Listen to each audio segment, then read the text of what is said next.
Did you know that modern insurance basically began as aristocrats playing craps? Except the aristocrats were also the house, and the dice were loaded. Most people consider insurance to be part of a modern society, but historically it goes back quite far. In fact, it shows up earliest in ancient Babylon under the Code of Hammurabi. Merchants could cancel loans if their cargo was lost at sea. But systems then were super informal and limited in their nature.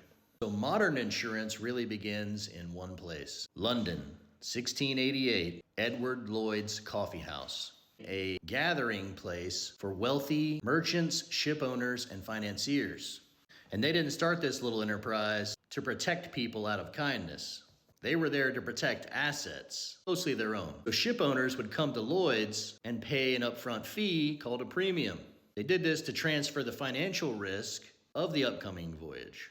That premium was usually a small percentage of the total cargo's value. It was much higher if the voyage was considered dangerous. These wealthy men agreed to cover the losses if the ship was lost or pirated at sea. They would sign their names under the voyages that they were willing to insure. Thus, the origin of the term underwriter. If the ship arrived safely, the underwriters kept the premium, and obviously it was non-refundable.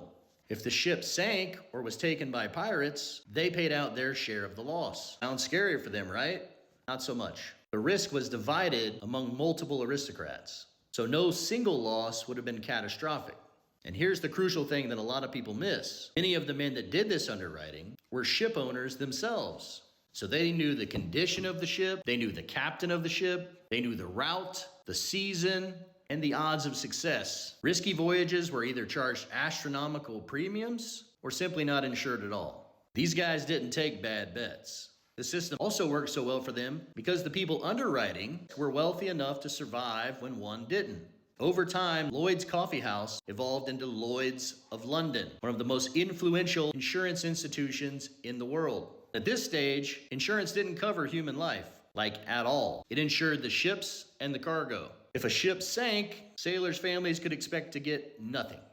Life insurance didn't come along till later, and that's where the story gets even darker.